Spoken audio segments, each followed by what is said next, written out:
Okay, so like I said, I don't have my Join Me going, but I do want to chat with you guys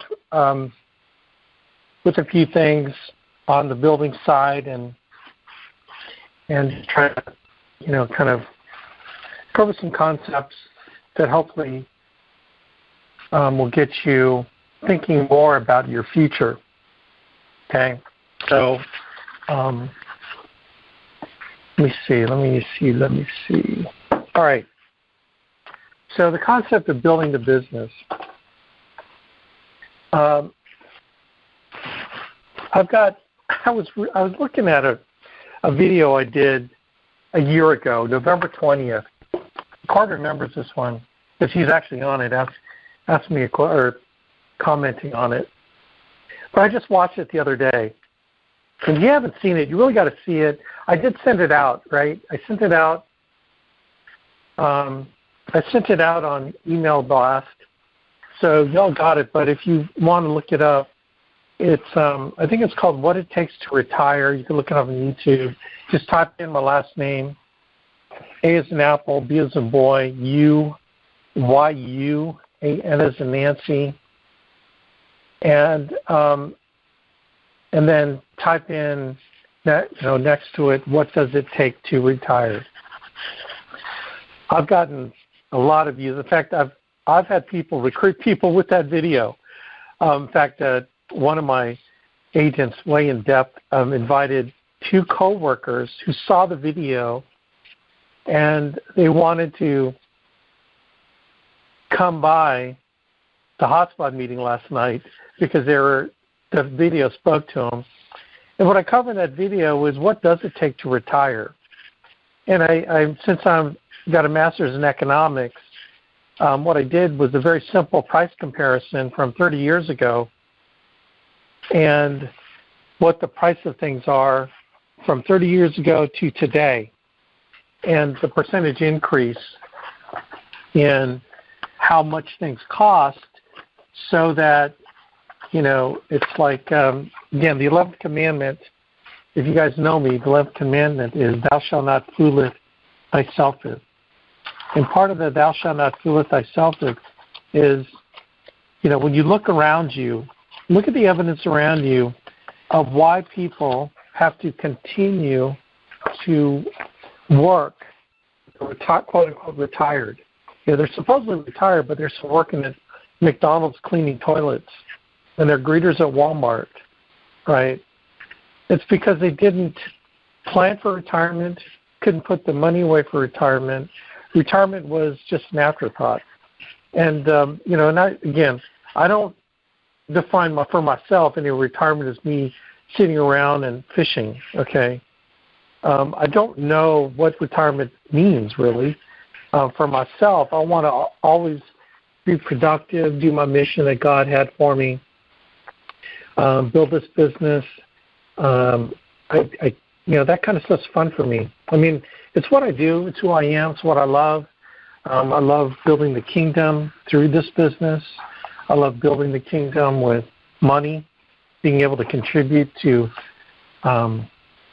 things, having my own foundation for Filipino orphans, and those kinds of things. I mean, I don't see myself retiring from that. So, but from the classic standpoint of what it takes to retire, in that video, I go through this development of what things cost 30 years ago, what stuff costs today, and the percentage increase, and the median income from 30 years ago to the median income today. And then what I do in that video is I formulate this thought process of, well, what is it going to take to retire 30 years from now? So, for example, if you're 35 years old today, what did things cost 30 years ago, and what do they cost today?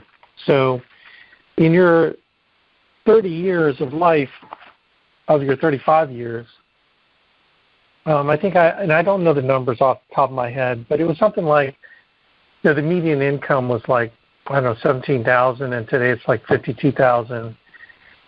The median price of a Dodge Ram truck was like $5,000, and like today it's like, I don't know, $26,000, something like that, and other things. And so I looked at the percentage increase. And so if the past equals the future, that's the assumption. Doesn't necessarily equal the future, but if it did, using those same percentages, what would a Dodge Ram cost 30 years from now? And it's an outrageous number. It's like, I think Cord, it was like $152,000. If you take the same relative percentage, the median income would be like, it'd go from 52,000 to, man, I can't remember, 140,000 30 years from now. And so if things escalate in price like that, well, what is it going to take to retire? So I extrapolated the median income. So if today you wanted to maintain a lifestyle 30 years from now of 56,000, which is the median income, what would have to be, if you want to maintain that lifestyle, what would you have to put away? And then I came up with how much you had to save. So if you're 35 years old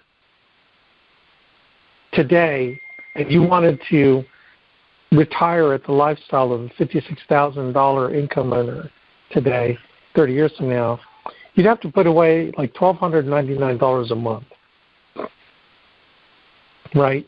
You'd have to put $1,299 a month away. If you're 45 years old, right, if you're 45 years old and you want to retire in 20 years, then that number just goes up to, 3,000-4,000. And if you're 55 years old and you retire in 10 years, that number goes up to like $6,000, $6,900 a month, I think is what it was. Right? And so, like everybody on the call, so my question for you is, how much money do you have saved for retirement? And if you don't have anything saved, consider your age. Like, for example, financial planner says that it's impossible to retire in debt. I mean, it's not advisable to retire in debt. So literally, you also have to be debt-free. Yeah, I mean, you really need to be debt-free. But how many retirees retire in debt? How many of you have savings? How many of you can afford, if you're 55 years old, can you afford to put $7,000 a month away so you can retire at, at a $56,000 a year lifestyle? If you're 45, how many of you can put, $3,000-$4,000 away every month? How many of you are doing it now? If you haven't saved a penny, well, if I got $5,000 in my savings account, bro, that ain't saving for retirement.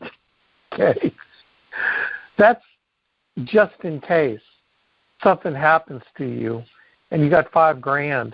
Like if your transmission went out and your dadgum boiler went out in your house, right?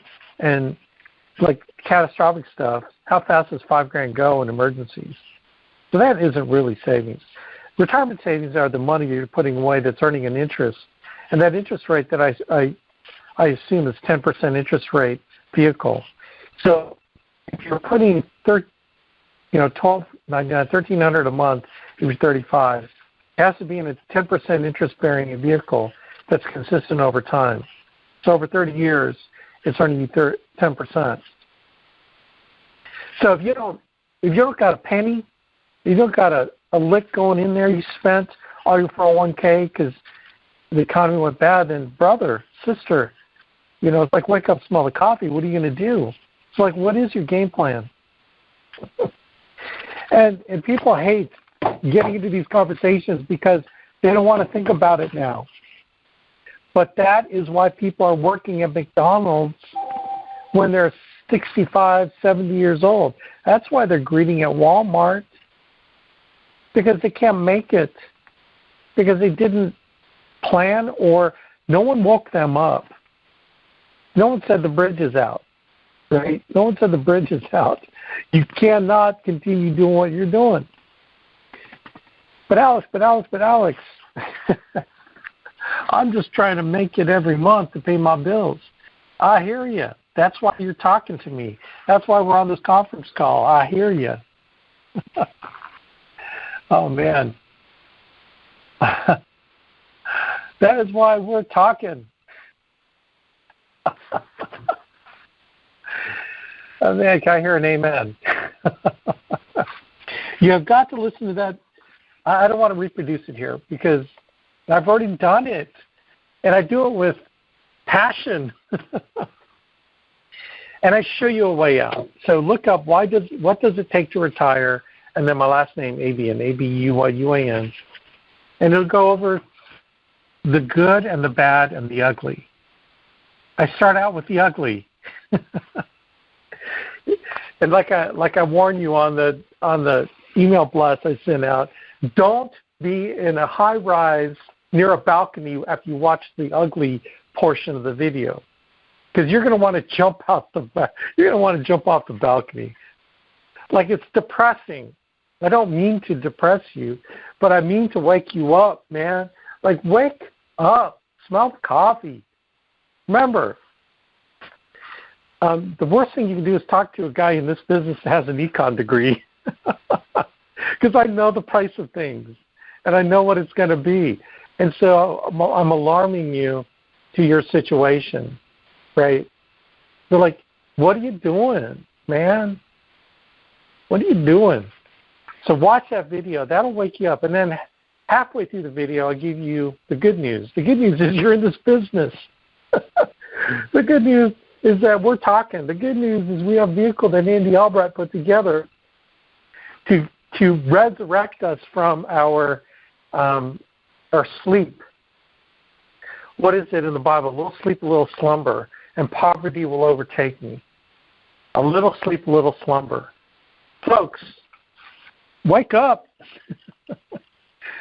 All right? Wake up. Because in that video, halfway through, I give you the good news.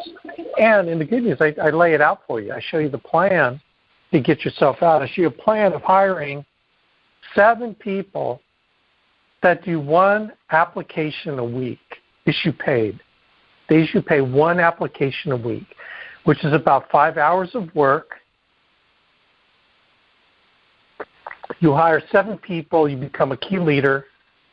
In other words, you hire 1 person that gets 2 people. You got 1 person that gets 1 person, and you get 2 other people, and you do $25,000 total issue paid a month or more. But each one of those 7 people, I got to write this down on my whiteboard. Maybe you should too. And each one of these people are doing 1 issue paid policy a month, and you're making about $60,000 in overrides, and you do 1 issue paid policy a month. You're at an 80% contract level, and you're making $60,000 in overrides, and this is very conservative, and $40,000 in personal production income. You're literally at a 6-figure income level with us. I think the total amount is like $103,000, $104,000. $60,000 in overrides. Do you think you could find 4 people in with and 2 people of the 4 that want to hire 2? 1 person wants to hire 2, and 1 person hires 1. You're talking 7 people out of a country of 360 million people that have an extra 5 hours a week part-time, right, that can put some money or help some families out and put some money in their bank account. And they're all making money too.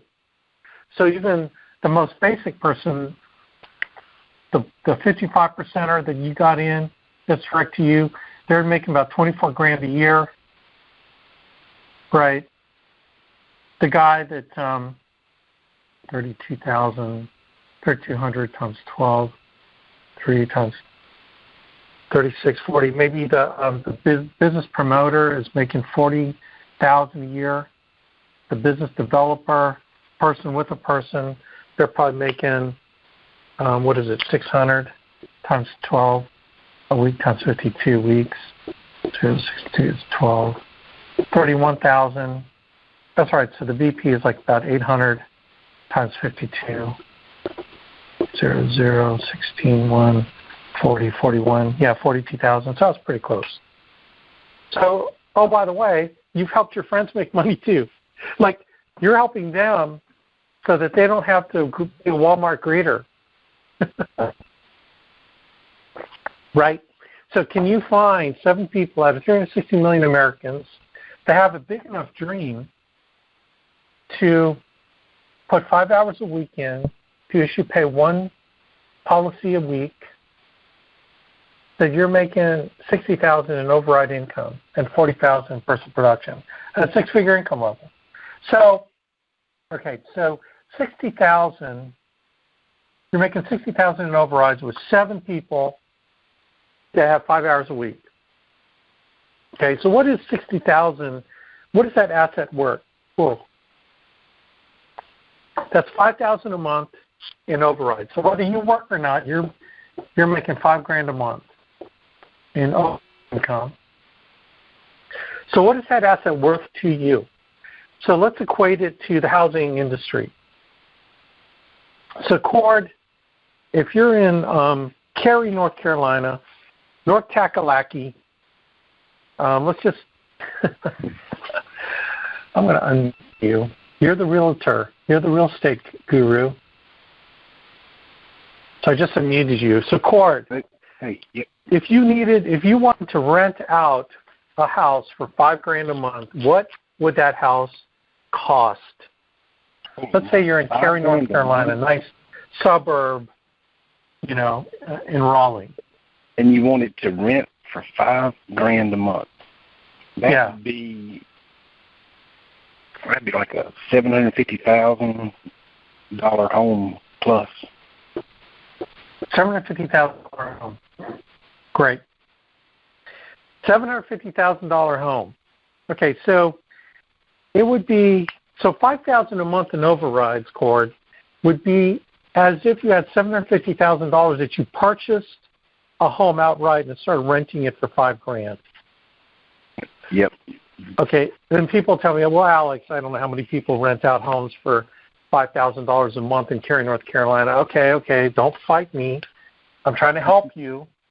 So let's break it down to this. Maybe you have 7 $100,000 homes and one $50,000 trailer. Trailers aren't $50,000. Maybe in Cary, a trailer park in Cary, North Carolina might be $50,000. But let's say you have a 50,000 home. So you got $700,000 homes and one $50,000 home, right? So that's $750. Okay, so like don't fight me, man. Don't fight me. My point is $5,000. Now I don't know what kind of headache owning $700,000 homes and $150,000 homes are. The upkeep and maintenance. Like you're the slumlord, right? So you're renting these out. I don't know what headache it takes. Cord, you have rental homes, I guess, or maybe you have had. Yeah, that's not fun. It's not fun. I know. Not Andy fun. has like 425 units, apartments, and homes that he rents out. He says, I wish I'd never done it. I wish I never had done it. Yeah. Okay, so can we say that building a key leader organization where you're making $60,000 in overrides is equivalent to a $750,000 asset, real estate asset, that is renting out for $5,000 a month? That's just, so that's right. Kind of the home example. Here's the other example. I love this example. What is $60,000 a year equivalent to in terms of if you bought an annuity? If you purchased an annuity with American Equity, and then you bought the lifetime benefit income rider, and then you activated the rider when you were at retirement age to produce $60,000 a year. I think the actual number is like $66,000 because the real number is when you calculate the key leader organization, it's about $66,000 in overrides. The number I calculated, because I ran it on the calculator, the lifetime income benefit rider calculator, and this is what you would call somebody who had this amount of money to put into an annuity, to produce lifetime income of $66,000. I think it was like $985,000 that you'd have to put in that annuity. Okay, and that's a 7% rate of interest, I believe, with the lifetime benefit income rider. So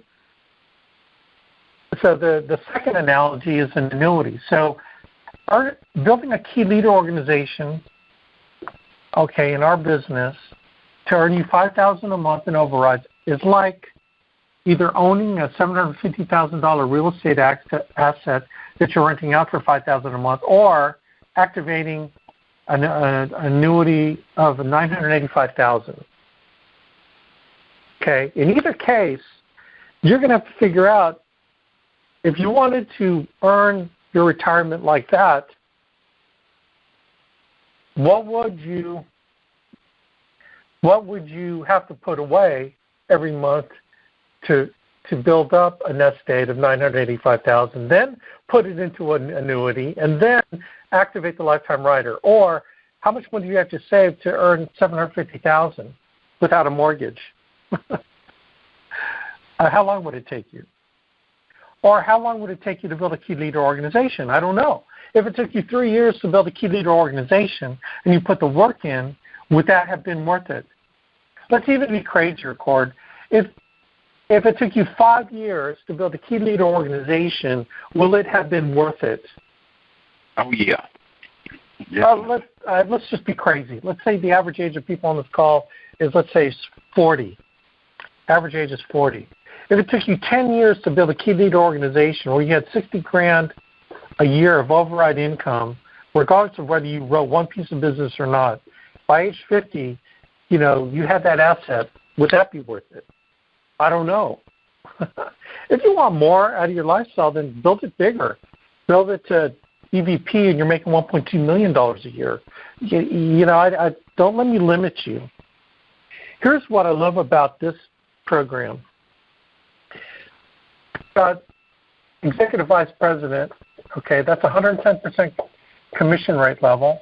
You're making about $1.2 million minimum, all right? Do you know what EVP is? Okay, so first, you go key leader, okay? You go key leader and you start making $60,000 a year in overrides. Let me just map this out for you, all right? Like in your own mind, okay, let's say you found someone who wanted to do what you did. You found a key leader, okay, in width. Chances are by the time you find another key leader, when you find another key leader and you found a second leg that's trying to become a key leader, they're going to be a key leader in the next couple of years, you're going to be an agency manager. You'll be at the 85%. I think your overrides go up to $72,000 a year. So you got a key leader with one key leader. Typically, you're going to be an agency manager. Okay, that's typically what happens. A key leader with a key leader. If you look at anybody in the alliance that has a key leader underneath them, their chances are they're an agency manager or just about to be an agency manager. All right. Okay, so let's say you find a second key leader and a third key leader in your width. So you got 3 key leaders in your front line. And let's say your first key leader finds a key leader. Okay, well, that leg is going to go agency manager. And let's say you find a 4th key leader in width. So now you've got 4 key leaders direct to you. And then your second leg, key leader leg, finds a key leader underneath them because they want to do what you're doing, right? So that second leg goes agency manager. You find a 5th leg in width to go key leader. And then your 3rd leg finds a key leader. And your first leg finds another key leader under that key leader. Then you got 2 agency managers in that first leg. And then you find your 6th key leader in width, right? And then the 4th leg number 4, finds a key leader. So now you've got 4 key leaders with at least a key leader underneath them. So those 4 go over to agency manager. The first 4 legs hit agency manager, and then you have 2 key leaders in width. Do you know what happened? You just went executive vice president. You just went to the 110% commission contract level. You're making $1.2 million a year. So when you kind of break it down, you go, really? It's just me going key leader and replicating other key leaders. And what was a key leader again, Alex? A key leader is you finding one person that finds 2 people. you finding another person that finds one person, and you finding two other people and you're with, everyone doing at least one issue paid policy a month, or week, I mean. That's a key leader. And so to go EVP is finding 6 key leaders in with 4 of those key leaders finding one key leader underneath them. So you ultimately have 4 agency managers and 2 key leaders, which is an EVP. And these key leaders you can find like 10 in depth. Like if you hired somebody who led you to somebody, who led you to somebody, who led you to somebody, who led you to somebody, who led you to somebody who becomes the key leader, that whole leg's considered a key leader. So that they don't have to be direct to you, but they can be found in depth. So gang, tell me what game plan you're on right now outside of this business. What I'm sure your president of your company is grooming you to make $1.2 million right now, aren't they? They identified you as a shining star because your nose was shoved up his butt for the last 10 years, and now they're going to pave the way for you to go all the way to $1.2 million a year as a assistant to the president of the company. Actually, I don't know what C-level makes $1.2 million. That's not the CEO, but I'm sure that he's going to groom you to replace him. So now you're making $1.2 million, like within 10 years. Like what program are you on right now that is going to do that for you, where you have someone's going to help you? Or this program where you have a whole bunch of people, Andy Albright included, that's going to help you, who doesn't care if you match my contract level. I'm at the 110. Man, I want all y'all to get my contract level. I want to help each and every one of you do that. I want all of you. That's why it kind of cracks me up is like, yeah, definitely you should go key leader, but you know what? You need to find them too. So while you're becoming one, you need to find them. That's kind of a weird thing because the only way you can become a key leader is you find other people. And then the only way you become an EVP is you go key leader and find other key leaders. Now, look, it's not easy. It's simple but not easy. Make no mistake, this is a hard process.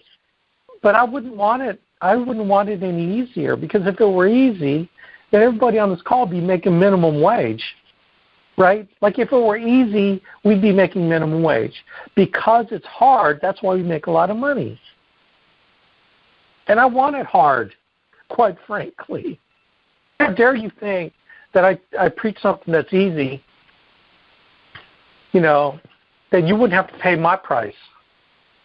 Like I paid a price, okay? I didn't lose my family. I didn't lose my faith, but I paid a dadgum price. Now, how dare you ever think that you're not going to pay my price? Now, your price is going to be different. You're going to pay the same price, but your price is going to be different than my price. It's kind of like, if you put $1 in a Coke machine, you're going to get a Coke. But if you put 99 cents, you're not going to get a Coke. If you put 95 cents, you're not going to get a Coke. You put 90 cents, you got to put $1 in. Now, I might put $1 cash in to get the Coke. You might have to put in, 4 quarters to get the Coke. We're all going to pay the same price. Yours is going to be different than mine. So, and it's all underlined by the word hard. It's a 4-letter word, hard, H-A-R-D. There's another 4-letter word that it's underlined called work, W-O-R-K, okay? And then the biggest thing you have to overcome is another 4-letter word called self, S-E-L-F, okay? So we got 3 4-letter words, hard, H-A-R-D, work, and self. And ultimately, can you master yourself?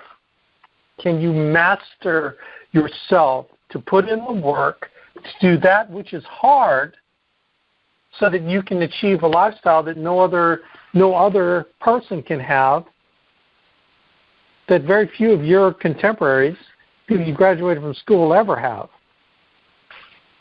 And then develop the relationships with people that man, you'll never have these kind of relationships, I promise you.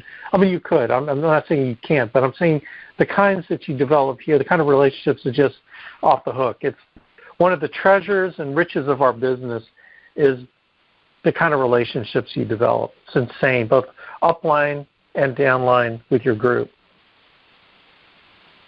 You will definitely become the richer for it, not just in income, but richer spiritually. Because ultimately, building the kingdom and then entering into it will make all the difference in the world.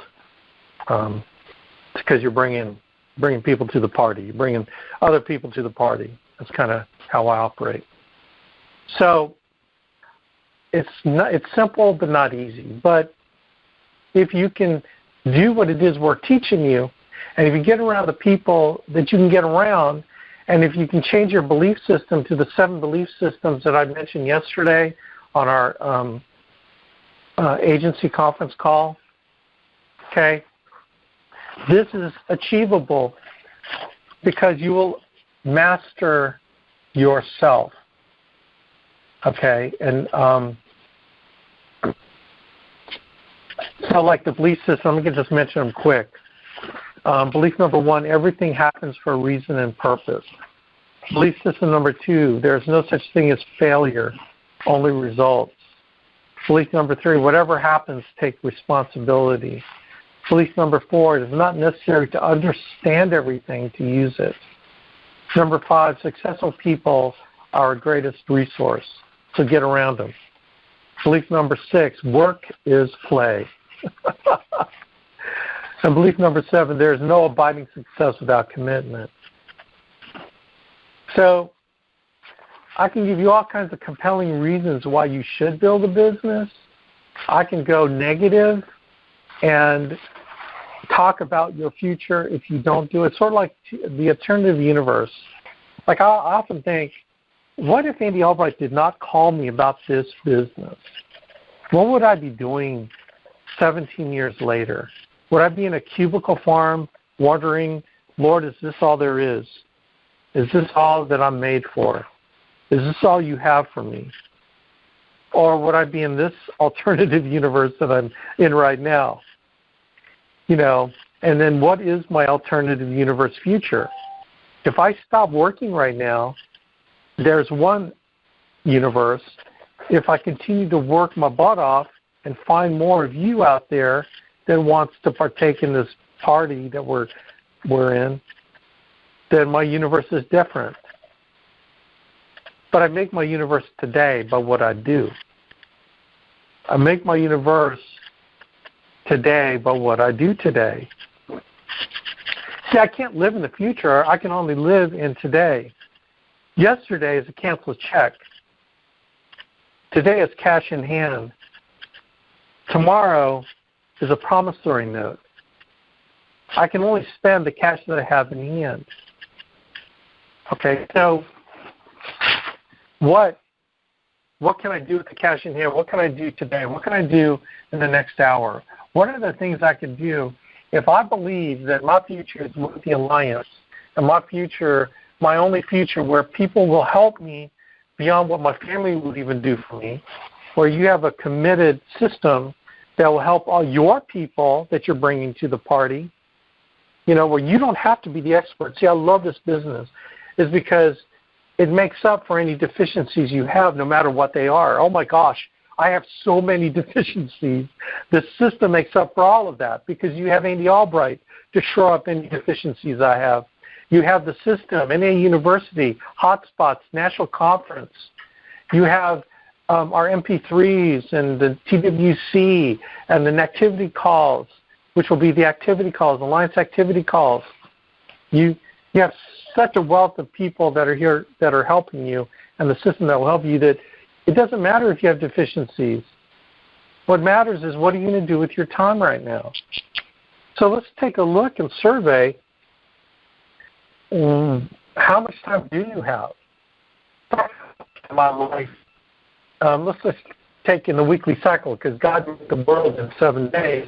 So let's look at what your world is like, what your time is in 7 days. So 40 hours times 7 is 40 hours. So I'm talking about 24 times 7. So 24. You know, a 40-hour week is really only half a day. Like 8 hours, an 8-hour day is only really a half a day if you sleep 8 hours, in my opinion. But anyway, yeah, 24 hours times 7. So sometimes we're 28. Sometimes it's 14, 15, 168 hours a week. Okay, so let's just be crazy, and let's say you sleep 8 hours a night. Okay, I'm more like 4 to 6, but let's say, so 8, sometimes it's 56. Let's subtract 56 hours because you're sleeping. So 8 minus 6 is 2, 1. So I'm doing this all by hand on my whiteboard. So why don't you follow along with me? So there's 112 hours, all right? So let's say you take 1 hour for dinner,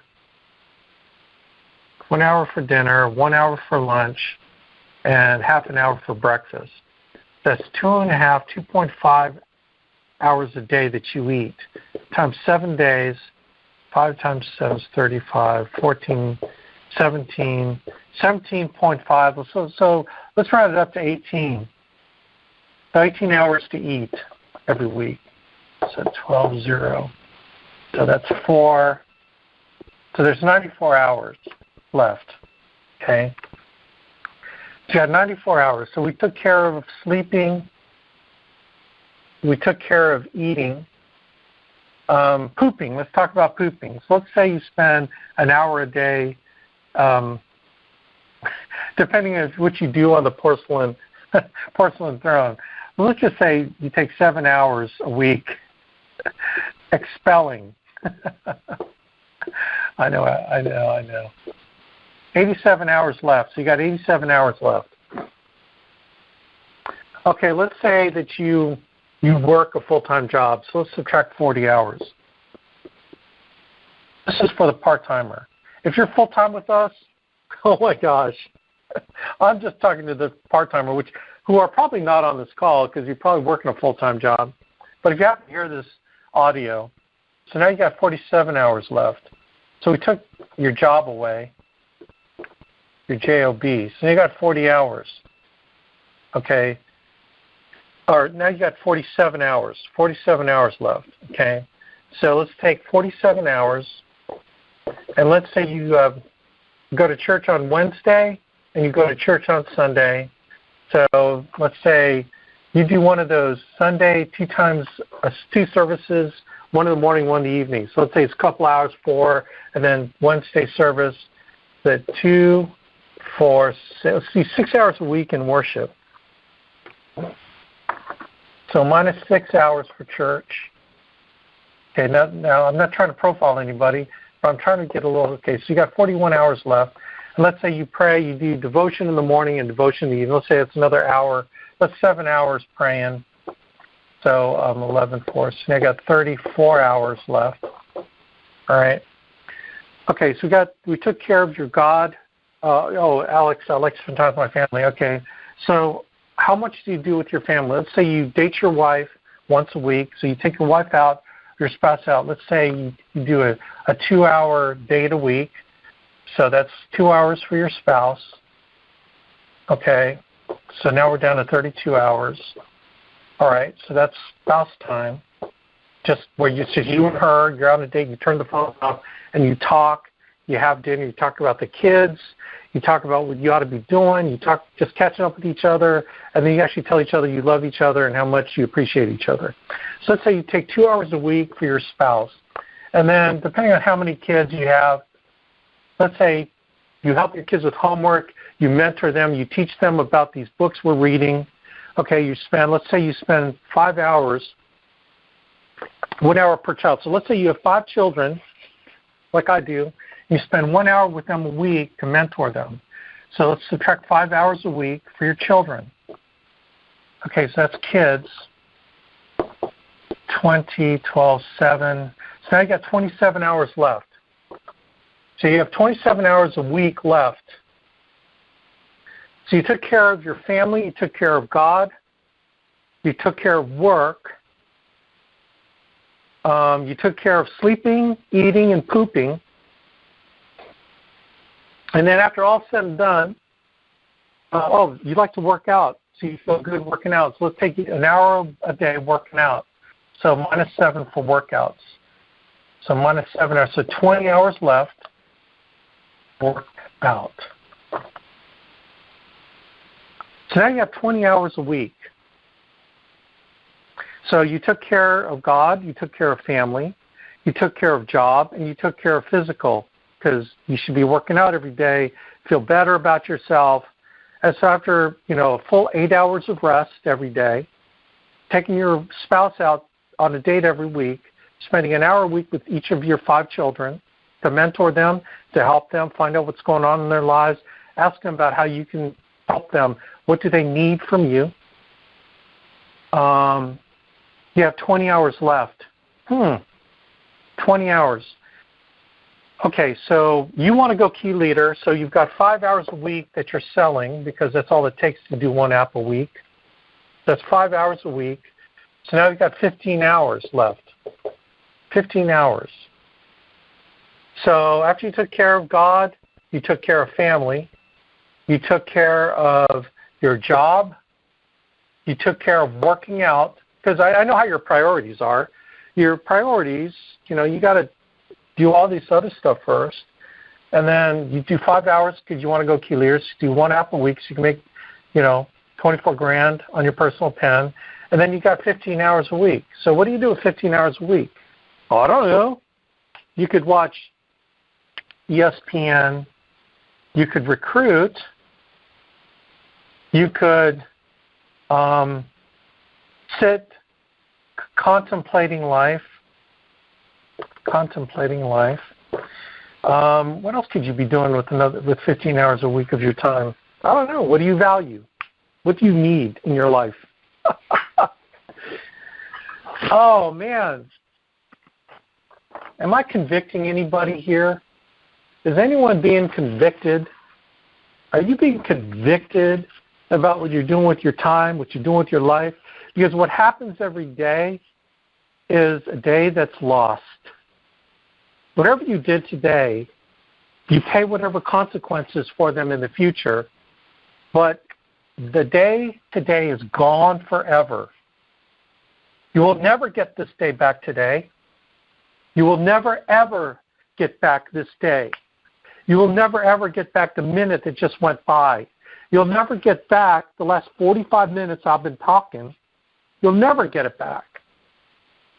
So what are you going to be doing with what you learned? What are you going to get back for what you did? What are you going to get back for what you prayed for? What are you getting back for the minute that the clock ticks? Tick, tick, tick, tick. What did I do? Say tick. What am I planning for? Tick. What are the consequences of what I'm doing right now? Because it's either going to be, you're going to have a consequence. Everything that you do has a consequence. Every hour you spend with your child mentoring them a week, no, not sitting watching TV together, no, not going to Disney World together, although that's cool too, but mentoring them every week, where you're sitting there talking about their lives, talking about helping with their homework. 1 hour a week. What are the consequences of spending that 1 hour, investing that 1 hour? What are the consequences of spending 2 hours a week dating your spouse? What are the consequences? It's either positive or negative if you do it. But if you decide not to do it, there are consequences. What are the consequences of not sleeping 8 hours? What are the consequences, instead of sleeping 8 hours, sleep 6 hours, and you got 2 more hours a day, which is another 14 hours a week.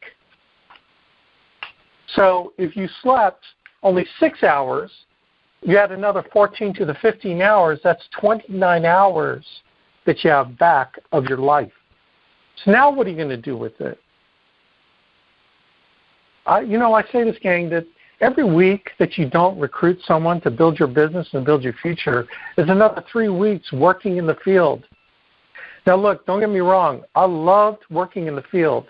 But what I hated about working in the field is I freaking hated getting no-shows. I hated going to someone's house and they weren't there. I hated that. But that's part of this business. People not coming up. I hated when husbands said, "Oh, well, my wife is just going to get married again anyway. She'll find some other guy to take care of her." I hated that. I mean, there's things I hated about business. I didn't like them, but I still did them. But I couldn't see myself freaking selling for the rest of my life. I couldn't see myself at 80 years old going out and getting no-showed. I couldn't see myself at 80 years old getting yelled at by a 68-year-old, a youngin, yelling at me for calling them about a form that they sent in. I'm fighting with her that she sent the form in. She said, "I never sent no form in." "Ma'am, I have your signature right here." "That must have been someone else. They forged my signature." "Ma'am, were you born on 12/6/1946? "Well, yeah, that's my birth date, but I didn't write that."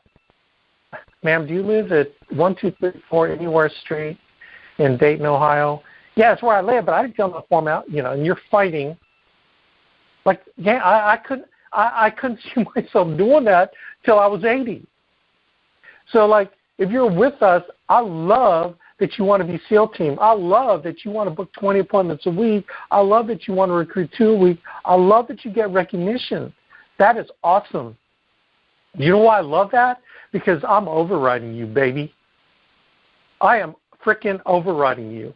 So when you're going SEAL team, and let's say you're at a 55% contract and you're going SEAL team, doing $20,000 a month and 2 recruits a week, guess what? I'm at a 110% contract. So if you made 6 figures a year, guess what? I made 6 figures a year because you made 6 figures a year. Woo! I get fired up about that. So I want all of y'all to go SEAL team. So let me ask you, does Andy Albright have to be a SEAL team person himself? Does he got to do 20,000? Does he have to recruit two a month?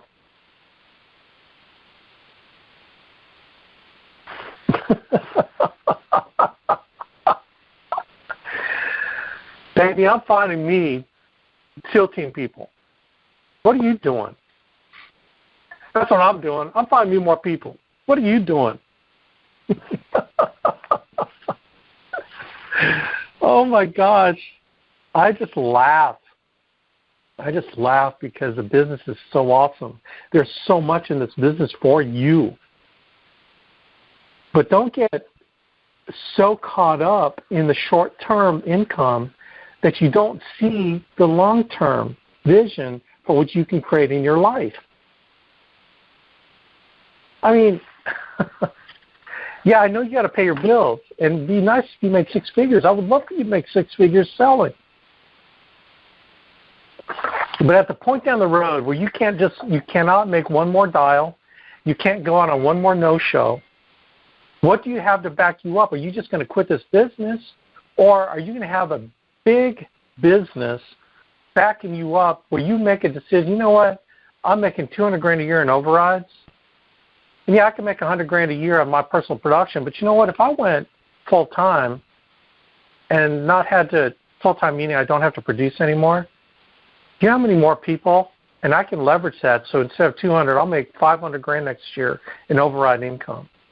And then if I continue to work hard, doing the hard stuff, next year I'll make $750,000.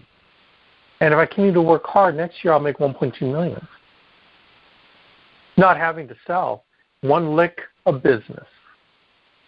Only from your clients. Only clients that you put on the book that call you and say, Alex, I'm thinking about doing something with my IRA. Do you guys do anything with annuities? Oh, yeah, I can do something for you. I think I can put something together. Doing annual reviews, and statistically, you sit down with someone, a client, they're going to want, half of them are going to want to buy something else. So, I mean, but I don't have to actively be with them anymore. So, like, please, man, do not get defocused and demystified over what is the long-term benefit of what you're doing today. You need to make dials to book appointments. You need to book 20 appointments a week. That's what you need to do now. But at the same time, you also need to build your life, to build your future, to build build your income so that you can make decisions like, you know what, I'm going to, instead of doing 20 appointments a week, I could probably get away with doing 10 appointments a week because I'm making way more money. And then the next year, it's like, you know what, I can get by making 5 appointments a week.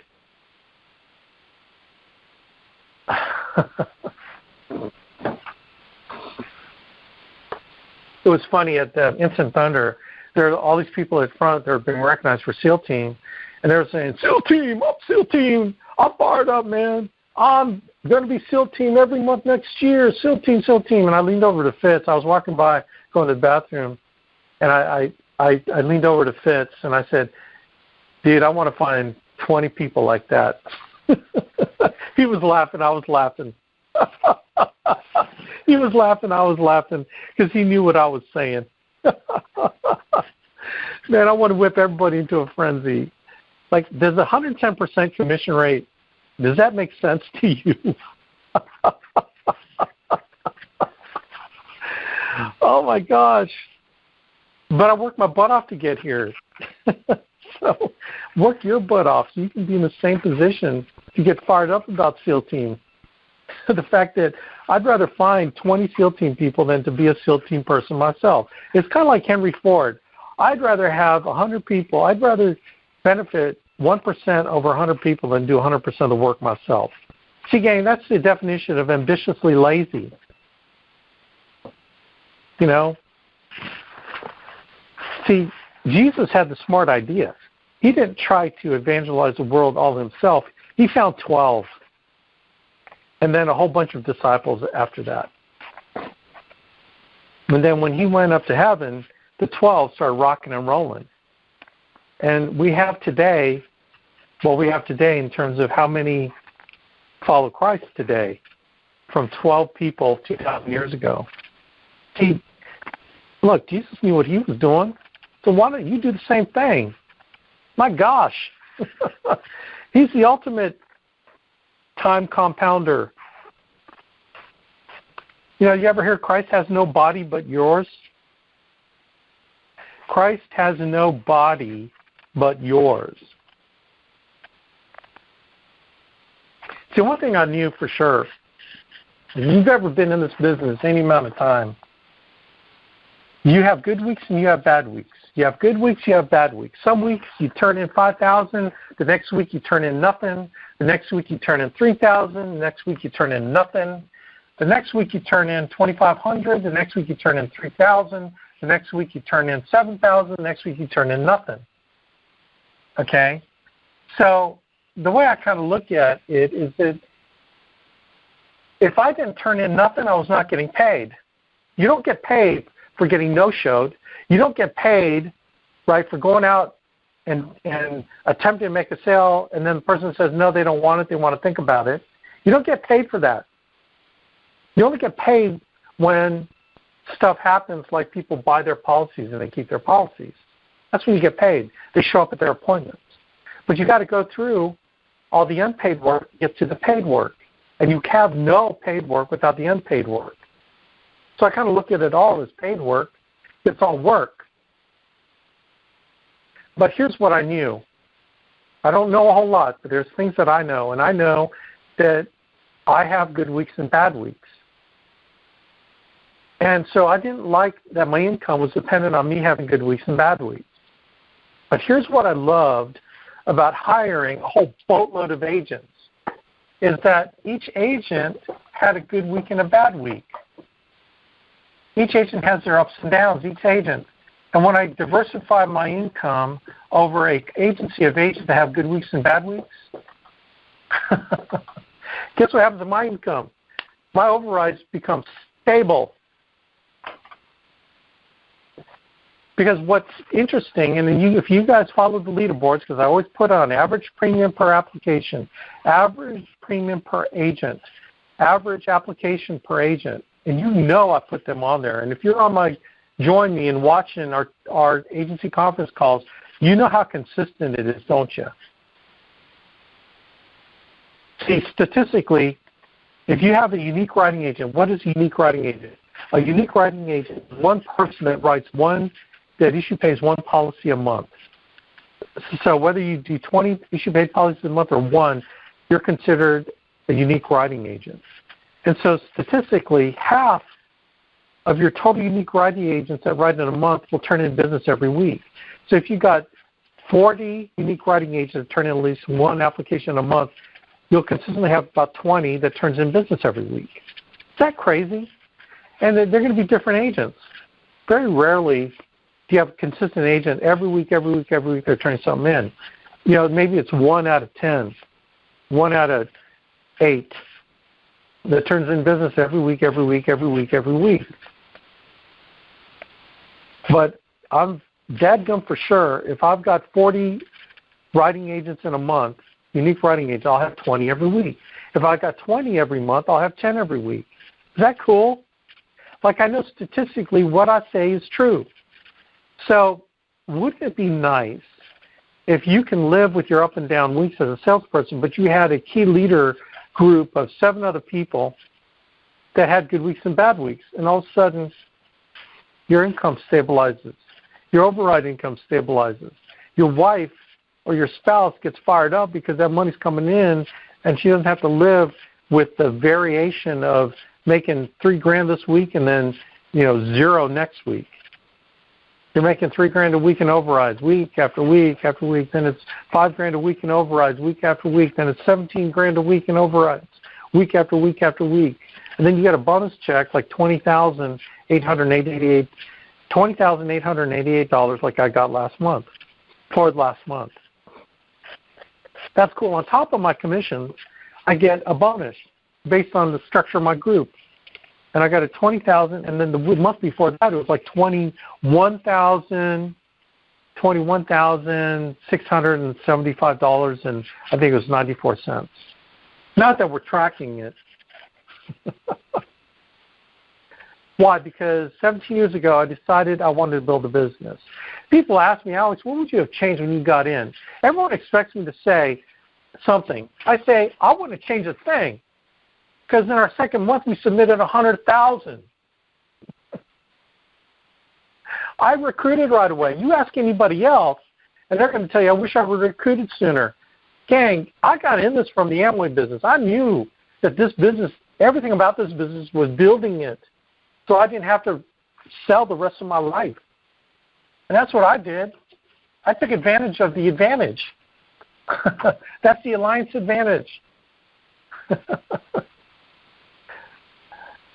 So please don't have that same regret. You need to, what are you going to do with your time? I don't know. You need to go find somebody. You need to put a Craigslist ad in gigs for free. You need to talk to my staff, Brenda, to find out how we're recruiting all kinds of people, you know, which is pretty much how Jonah Bedman's recruiting people. He just doesn't do as much as we're doing. It's all duplicatable. If you don't know how to do it, ask us. We'll tell you. We'll supply you resumes. Oh, my gosh. I mean, I don't know how many times I say we've got resumes for free. We can supply you resumes every week, you know, because we bank all our monster resumes, so they're just sitting there. So why don't you call them up?